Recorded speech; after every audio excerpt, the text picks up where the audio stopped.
Hey y'all, welcome back to my channel. If you are new here, my name is Sharaya Maurice and I'm a homeschooling mama to 3 kiddos, ages 2, 4, and 6.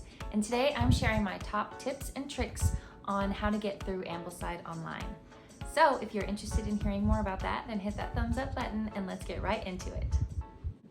So we actually just finished up our first year of Ambleside Online. We did year 1 and I absolutely love it. Have nothing but good things to say about it. And so since we just finished up our first year of Ambleside Online, I have discovered a few tips and tricks that I thought would be helpful to you, especially as a newbie looking at the Ambleside Online curriculum online can be a bit overwhelming. There is a lot of reading, there are a lot of books, there's a lot of information that they have given you at Ambleside Online. And so I have just a few tips and tricks that might help it make it a little less overwhelming for you and more easily doable. So my very first tip is that you do not have to do it all. They put this curriculum out there for you to do, and they give you like a feast of information for you and your children to feast on. And it is supposed to be a rich and varied feast of information, and it's a lot, it really is. But you don't have to do it all. They give you these recommendations, these book suggestions, and all sorts of stuff for you to realistically do on your own at home. And it is possible to do it all, but you don't have to do it all. So just from year 1, there are some things that I chose not to do our first year because I thought it would be too much and overwhelming. And you know what? Because we chose not to do it that first year, we're not behind and we're not ahead either. We are right where we need to be because that is what I chose for my family, and that is what was best, and that is what is best. So you do what's best for you and your family. And that is my second tip for you, is to do what feels natural and right. The curriculum is supposed to be a guide. It's not supposed to be this hard and fast rule that this is what you need to do every day, this is what you need to do every other day, and these are the readings that you need to get to, and these are the pages you need to get through each and every day. No, that is not it whatsoever. You are the educator of your child, and you know what's best for them, and you know what they can handle and what you can go through in any given day. And so you don't have to do it all, and you just do whatever feels natural for you and your family. The next few tips that I have for you is in regards to reading. Ambleside Online is a very literature-rich curriculum. We learn everything through books, through literature, and it's good and rich and deep and living literature. And so there is a lot of reading. And for those who have children that are not quite reading yet, or maybe not reading at all on their own, that puts the burden of reading all on you. And that's a lot of subjects to read all on your own to your kids. And so I have a few tips and tricks for how to handle all of the reading. The first one is get an audiobook version. I wouldn't say all of the books play on audio because that's a lot of listening, and you can very well read a good chunk of this material to your kids, but maybe pick 1 or 2 books that they can listen to on audio during their afternoon quiet time, and then you can have them narrate to you whenever they're finished what they heard in the story. And so one good book that I would suggest putting on audiobook is the Just So stories by Rudyard Kipling. We did not get into it whenever I was reading. First of all, there are some weird phrases and pronunciations of things that just aren't in the modern English. And so I kind of stumbled over how to pronounce those whenever I was reading it to my kids. And then my kids just had a hard time following along with the story. And it's probably because I wasn't familiar with the story myself. And since they're so unique, it was hard for us all to grasp. So I decided to do audiobook version from my library. It was through my library's app. And I listened to it with my kids in the car when we would go places. And that made the world of a difference. We were actually able to get into the story, and we could understand it. The person who was reading the books to us did such a great job of reading it, pronouncing it, and all of that stuff, and they had voices with it. I'll try and find it for you, like an Audible version, and link it down below if I can for you. But that just made such a big difference in us getting to the story and understanding it and all of that stuff. And so If there's a story that you're struggling with, or a book that you're struggling to read aloud to your kids, or you just don't have time to get to, put it on audiobook and have them listen to it that way. It'll definitely free you up. And if it's a book that you're struggling to read aloud, then let somebody else do it for you. Another tip that I have for you when it comes to getting through all of the books that you have to read is to read during meal times. I read to my children pretty much at every mealtime. I read to them at breakfast. We have a Bible. I do Bible readings then. And then at lunch, we do our history and our geography readings. And so for Ambleside Online, that is Our Island Story, Trial and Triumph. For geography, we did Paddle to the Sea by Holling C. Holling, and 50 Famous Stories Retold. There's a bunch of books. If you go to Ambleside Online website and look at the history and geography books for year 1, you'll see which ones we read. And we are still following that pattern today into year 2. So reading during meal times has been very effective for us because we have to eat every day, and I have to read these books at some point. And so usually whenever I'm making them lunch, I will actually eat lunch while I'm making it, so that whenever we sit down to eat, I've already eaten, they are quiet and eating their food, and they have their ears open to listen to the stories. So that is how I squeeze in lots of reading.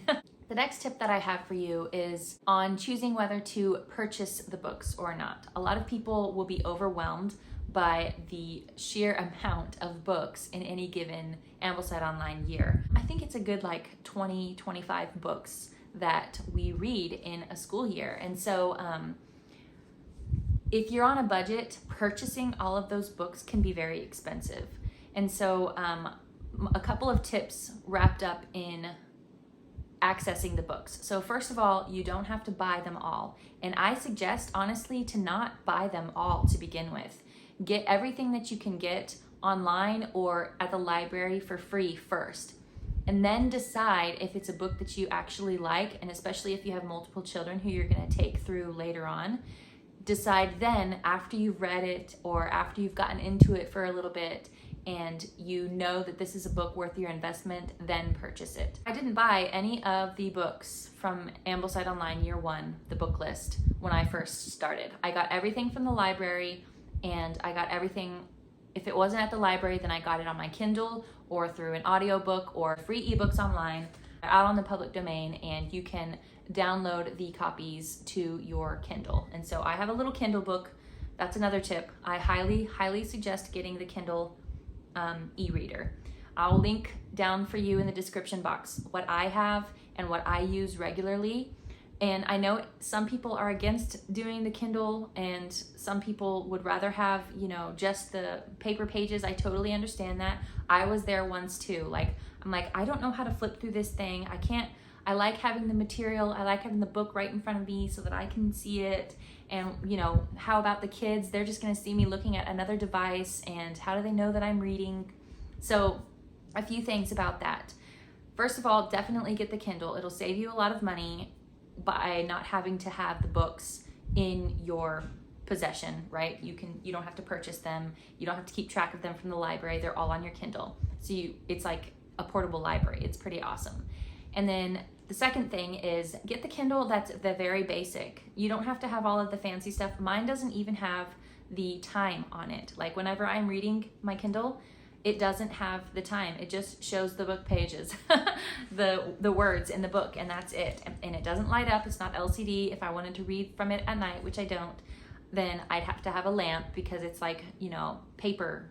It's like reading off paper. So it does take a little bit of getting used to, but after doing it for a while, then you just get used to it and you learn how to handle the book. And after a year of reading exclusively from the Kindle for certain books, I can say that you can definitely get used to it, and your kids will also know that it's a book. They won't see it as a device, like some thing that you disappear behind and for hours on end, but especially if you're only using it for reading, if that's the only thing that it's capable of doing. Like you can also have the Kindle app on your phone and read from your phone. I don't recommend doing that because there's distractions on your phone, things can pop up, messages, notifications, that kind of stuff, but the Kindle doesn't have that. So definitely keep it to the Kindle. And then when your kids see that all that ever happens on there is that you're reading, they understand that it's a book, then they know that that's all it's for, is for reading. And then in the future, they can have their own Kindle and start practicing reading from it as well, because it just opens up a world of books for your children and for you to be able to read, and you don't have to store them. I mean, it's like a minimalist's dream. A book lover minimalist's dream, having a Kindle. So highly recommend getting the Kindle. I'll link the one I have for you down in the description box if you're interested. And then of course, having a Kindle, you don't have to have an Amazon Prime book, or I think it's like Kindle Unlimited. You don't have to have that in order to access books and stuff. You can really just have the Kindle. You can get an account. You don't have to pay for Amazon membership or Kindle Unlimited or anything like that. But you can purchase books from the Kindle store. Like, you can have an account but not have Kindle Unlimited, and you can choose to purchase books from the Kindle store, or you can get, like I said, books from Google Books or from Gutenberg or anywhere that they have ebooks, and you can have it sent to your Kindle. So what I do on my phone is I'll get on the internet on my phone, and I'll find a book that I want, and then I will select share, and in my phone will come up with the options to, like text somebody it or email them, or I can select the Kindle app and it will send the Kindle version to my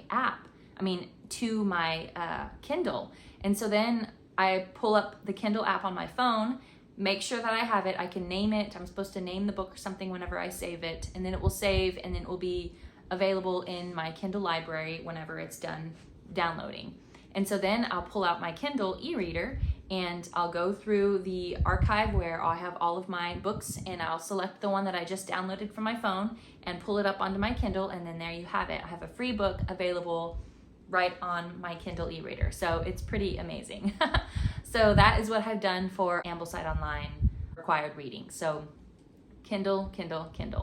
Can't recommend it enough. And so then along the lines of that, after you have gotten all of your books, either through the library or through your Kindle or even through audiobooks, then if you have discovered that you really like these books, you know that you're going to go through them again with your kids later, then you can go ahead and invest, if you're interested, in the books that you like and enjoy, or the ones that you would really like to have in your home library. Some of them, you don't have to have all of them in your home library at all. There are only a select few that I have chosen to keep in our home library that I actually purchased, like I'm telling you, after we have read through them. So some of those are the poetry, like A Child's Garden of Verses, James Herriot's Treasury for Children, Aesop's Fables. Let's see, only recently did I get Our Island Story, which is our history book that we're reading for years to come. And I was reading that off of my Kindle, but I actually just got it in the mail the other day. I purchased it on Thrift Books. So, you can always look and get your books on discount from like Thrift Books, or Half Price Books is where I get most of my books, because we have quite a few here in our city that I can go to and peruse for. But you can even look at garage sales. You really have to know which books you're looking for at that point if you choose to find them at garage sales. But anywhere you can get discount books, you can find these books from Ambleside Online and add them to your collection at a discount. You want to make sure that you get the ones that you truly want to keep in your home library, and then the other ones you can just read off of your Kindle, or keep borrowing from the library until you're done with them, and then move on. And my last tip for you is to join the Ambleside Online group forum that they have on their website and their Ambleside Online Facebook group. There are so many resources that they have on both of those sites. So the first one is their Ambleside Online forum, which is their online platform where you create an account. It's totally free. You create an account and you are in this community with all the other Ambleside Online curriculum users, and they have places where you can ask questions, you can introduce yourself, get to know other people. Maybe you can find some other Ambleside Online people in your area and get connected with them. They have uploaded all sorts of resources and extra materials that go with the readings and things like maps and just extra stuff available to you. And then also in the Facebook group, they have an Ambleside Online Facebook group, and I'll link that one down for you in the description box as well. I'm in it. I don't really post or ask questions, but you're welcome to do that. I don't use Facebook other than to be a part of Facebook groups and get access to those. But the auxiliary members who have created Ambleside Online are there in the Facebook group and are able to answer questions and things directly from there. But there's so much material and stuff that other users have created that they share with you. It's just an amazing resource for anyone who does Ambleside Online. So I have gotten free little PDFs that people have created of little bookmarks that have the narration questions that you can ask. I've even gotten a PDF that someone has done where they've taken everything from the website, like the frequently asked questions and all of the schedules from years 1 to 12, and they've put it into a PDF format so that you can print it out and have like a booklet of Ambleside Online curriculum. It's pretty amazing. I've gotten so many resources for Ambleside Online from the Facebook group and from the forum. So if you are using Ambleside Online or plan to in the future, definitely get connected to those two groups because there is so much extra help and stuff for you there. Those are all of my tips and tricks that I have for you to get through Ambleside Online in any given year. Now, we just finished our first year and we're moving into our second, so I'm sure I still have a lot to learn, and maybe I'll do a future video sharing with you our progress and how it's all going. But if you have any questions or anything like that about Ambleside Online and how we're doing it, feel free to comment below. I'm happy to answer them, and I hope that you enjoyed this video. Thanks so much for watching. Be sure and hit that subscribe button. Don't forget to turn on the little bell icon so that you can be notified of my newest videos, and I will see you in the next one.